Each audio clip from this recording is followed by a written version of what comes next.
Hi everyone, it's Nick Prather. I've made some technical adjustments, so I've got better lighting, I've got a stand, and I've got a microphone now. So hopefully the quality is better on your end. Hopefully you haven't had any complaints about the quality of content, but if so, keep the constructive criticism coming. It helps me get better at my craft, so thank you for returning for the 4th episode. Today we're talking about gaining respect. So I've got a story from 6 years ago. I was a sales manager for a copier company here locally, and I was managing a team of about 5 individuals. And I started off the morning not so great. I was at home, got distracted somehow, and as I was putting my hair together, which involves me using water, a little bit of product, and a comb, I put the product in, put some water in, and I kind of went like this with my hand and got distracted. Still to this day, I don't recall what distracted me, but that's where I left my hair. As you can see, it was pretty similar to the way I style it today. That's not the look I was going for. So I looked a little bit like some sort of anime character as I walked out the door. Got in my car, drove to work, and of course it was Monday morning, and we had a Monday morning meeting, which meant that I was leading the meeting and my 5 employees were sitting there kind of taking everything in. Now, anybody who's got a good sales gut can certainly read body language and nonverbal cues, and I was sensing some discomfort in an otherwise very familiar setting. These 5 individuals were not making eye contact with me, were shifting, again, acting a little uncomfortable. So I wasn't getting anywhere with the training and wasn't getting any feedback from them, so I just called it off. Frankly, I was a little bit angry that they weren't paying attention and not diving into the material like I was hoping. So I went off to the bathroom, used the restroom, looked into the mirror, and saw myself for the first time that morning. And now it all made complete sense. Like everything that I was angry about before turned and shifted to all sorts of different emotions. I was angry still. I was embarrassed. I was humiliated. Felt like I had been let down. I was disappointed in my family members, my team members, for not letting me know that my hair looked that ridiculous.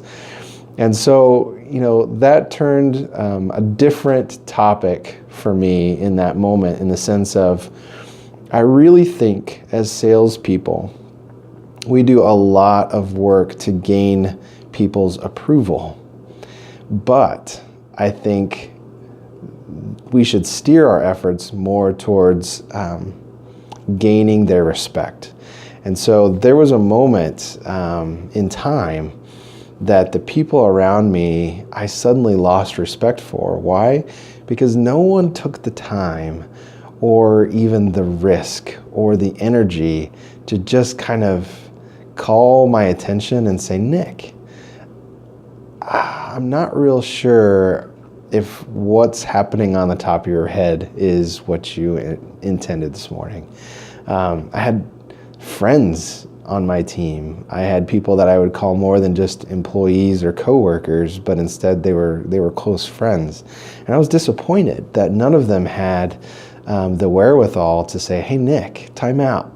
Is what's going on top of your head what you're trying to accomplish today?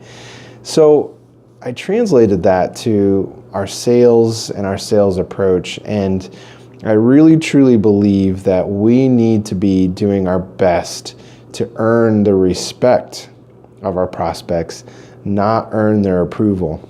Likewise, we don't need our prospects to like us. We need them to respect us. That's what gains access as you're prospecting, but it's also what provides credibility in the midst of these meetings that we're asking for. Credibility and honesty are the way to gain respect. Now, I oftentimes bring people with me, partners internally, or just people who are training to these meetings to gain a sense of just the atmosphere and how I conduct a meeting. And one of the most common responses as we walk away from the meeting is I can't believe you got away with saying that, Nick. Now, what am I referencing? Well, case in point, I had a particular nonprofit group that has, as part of its organization, a kitchen setting. Now, I know that it can kind of get frat-like in a kitchen setting. And so as I approached my research for the meeting, I wanted to get on Indeed, I wanted to get on Glassdoor, I even wanted to get on Facebook to gain a sense of understanding. How were the employees reviewing this particular nonprofit online? Were there any red flags that would give me a sense of how operations were going behind the scenes? And sure enough, I found a review, in fact, a handful of reviews, where there were accusations from former employees that they were being flirted with or were in situations that were sexually derogatory and caused them discomfort. And to me, if I'm going to partner in a business setting with this organization, that conversation, that truth, that reality needs to be vetted out. I need to have a full understanding in my line of work if that's a reality that's happening in the workplace. So we go through our general introductions, and I'm going through some of the questions that I need to have answered in my meeting, and I brought up this incident, or numerous incidents in this case, that were listed online. Now, how did I preface that? That's an important part of this whole discussion is, how do you, Nick, get away with saying those kind of things? It is invasive. It is somewhat uncomfortable, and it could stop the entire meeting. And I'll tell you this, I certainly didn't earn their approval. I earned their respect. Now, how did I make that happen? I use the phrase, steal the objection. And it's pretty simple. All you have to say prior to a really difficult question is, hey, I would like to get a little real in this conversation if that's okay. Do you mind if I ask a question that could cause you some offense? And then pause.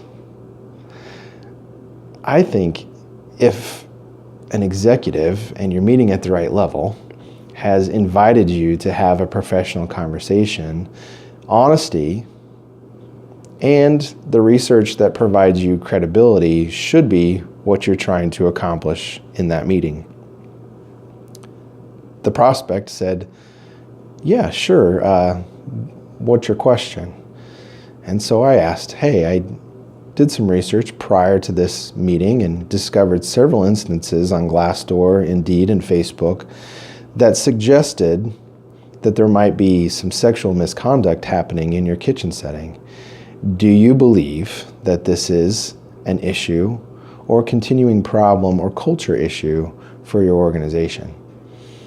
And he sat back in his chair, smiled, actually chuckled, and said, you know what? The person that's actually identified in that accusation is me. Wow. Wow. I mean, it went quiet in the room fast. And honestly, I ask hard questions often, and even my heart dropped a little bit, understanding that the person, the accused, was sitting across the desk from me. And it led to a very, very productive conversation about how they have changed culture, how culture is intended to be there, and the realities of the accusations that had taken place online and likewise internally. Now, with all that being said, that it's our goal to gain respect, it's not our goal to gain approval, then I'd like to reference a scripture, John chapter 4, verses 1 through 26. And I'm going to paraphrase it as best I can.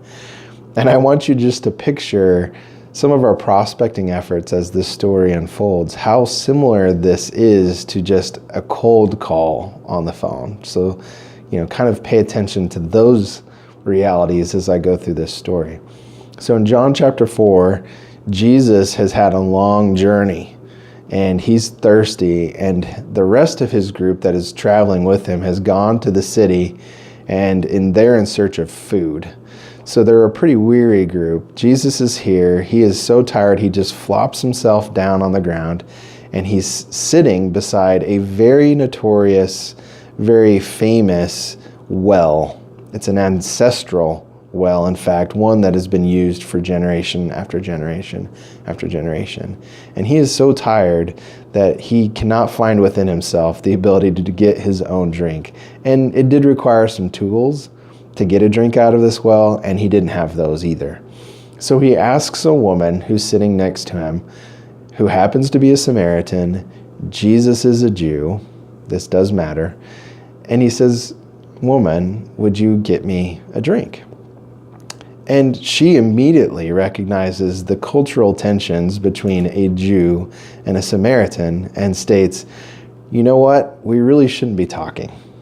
Now, there was even some gender issues here in the sense that a man and a woman, in a public setting, it was just kind of frowned upon that they fraternize in any way. Well, Jesus says, hey, if you knew who was asking you for water, you would probably know that he offers not just water, but living water. And she replies, look, you can't have much better than what we have right here. Is your water better than the water that myself and my ancestors and our livestock have been using for generation after generation after generation? Does this sound familiar, salespeople? A little bit of a status quo, right? So Jesus then replies, hey, the water that I have not only satisfies thirst forever, but it also provides eternal life.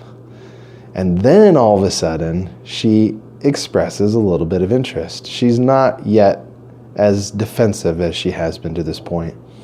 So Jesus, in her interest, states, why don't you get your husband as well, and we'll talk about this. Jesus was a salesperson too, I promise. He was asking for all the stakeholders, all the decision makers to be in the room. She states this, well, sir, I'm not married. Now, Jesus had done his research. Now, he's God, so it's not like he has to go to Facebook, Indeed, or Glassdoor to get his information. He says, you know what you say is true. You're not married. In fact, the man you're with now, you're not married to, and you've had 5 husbands in the past. So he's done his research. He knows something that is that cringy, invasive detail that you think could completely derail the entire conversation. Jesus, again, is not seeking approval. He's seeking respect. And what happens? Once he gives up the dirty details that he's found and discovered, she says, it's obvious that you're more than just a man. She suggests maybe you're a prophet that's blessed by God. And Jesus says, well, it's interesting. This living water that I've been offering to you, despite your background, and even despite our cultural differences, this living water is no longer just for the Jews like it has been to this point. It's going to be for everybody. Everybody that seeks the living water will receive it. And she goes, you know what? I know this story. I've heard this story.